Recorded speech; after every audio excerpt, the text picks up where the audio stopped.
Dr. Chopra, you spoke about and wrote in your books that coffee is one of the most important protectors of health.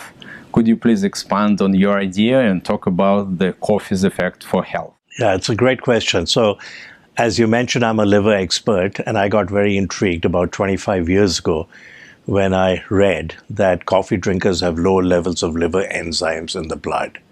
So when we go see our primary care physician once a year, they do a battery of blood tests, and amongst them, they test for two liver enzymes, ALT and AST. And this was an observation that people who drank coffee had lower levels. When somebody has elevated levels, it's almost always indicative of liver disease. So this was intriguing, but what does it mean? Maybe there's something in coffee that interferes with the assay, and so you get lower levels. But then studies came out that coffee drinkers have less hepatic fibrosis.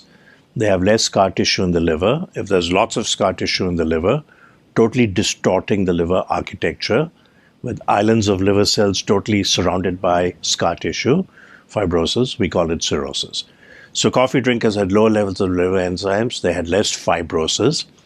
Then a study in gastroenterology that people who drank 2 cups of regular coffee a day had a 50% reduction in hospitalization and mortality from chronic liver disease.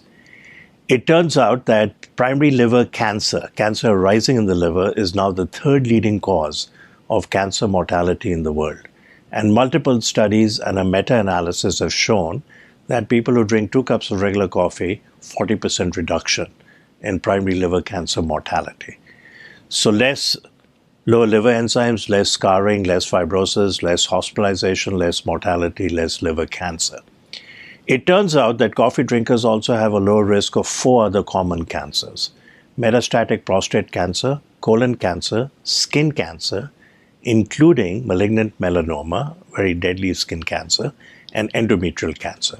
So 5 cancers, people who drink coffee have a low incidence. Low risk of Parkinson's disease, low risk of cognitive decline, early dementia, lower risk of type 2 diabetes. And for type 2 diabetes, one has to drink 6 cups of coffee, regular or decaf, and then there's a 40 to 54% reduction in risk of developing type 2 diabetes. If somebody already has type 2 diabetes and they drink 2 cups of coffee a day, regular or decaf, 30% reduction in cardiovascular mortality. So pretty impressive. There are mechanistic explanations. Coffee drinkers have lower levels of CRP, lower levels of TNF-alpha. Improves and reduces the inflammation. Yeah, that may be the mechanism where it decreases many conditions, the risk of developing them, or even cancer, which we now know is linked with inflammation. C-reactive protein is a very sensitive indicator of inflammation. True, so true. So a study appeared in the New England Journal of Medicine about 4 years ago. And that day, I got about 100 plus emails from colleagues around the country. Sanjeev, you've been talking about coffee all these years and its potential health benefits. You're vindicated. And the study in the New England Journal of Medicine that said men and women who drink coffee have lower total and cause-specific mortality. And then about 6-8 months ago, an article in one of the nutrition journals that people who drink coffee have longer telomeres. So telomeres were described by Elizabeth Blackburn, an Australian scientist. She got the Nobel Prize in Medicine or Physiology in 2009 with 2 other colleagues. And shortened telomeres are linked with accelerated cellular aging. So who has shortened telomeres? Mothers of chronically disabled children, caregivers of people with Alzheimer's. Who has longer telomeres? And by inference, they may live longer. We think they'll live longer. People who exercise, people on the Mediterranean diet, people who meditate, and then the recent study that people who drink coffee have longer telomeres. Does it matter which coffee to drink, how much coffee one should drink, and what is the frequency that the coffee should be used? So it's a great question. The studies have simply asked, do you drink coffee? Yes or no? If you drink, how many cups do you drink? And what is the size of the cup? And do you drink regular or decaf? My take on it is that if drink regular coffee if you can. It has more benefits than decaf. And don't add cream or sugar substitutes. I like to drink it black, make it simple.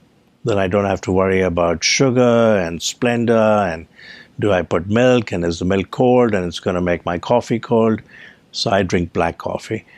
If somebody wants to sweeten it, add sugar. Don't use artificial substitutes. Artificial sugars are turning out to produce worse glucose intolerance because it actually changes the microbiome in the GI tract. This is one of the hottest topics in medicine. Microbiome, it's been called the second human genome, the inner bacterial rainforest. There are trillions of bacteria in our GI tract.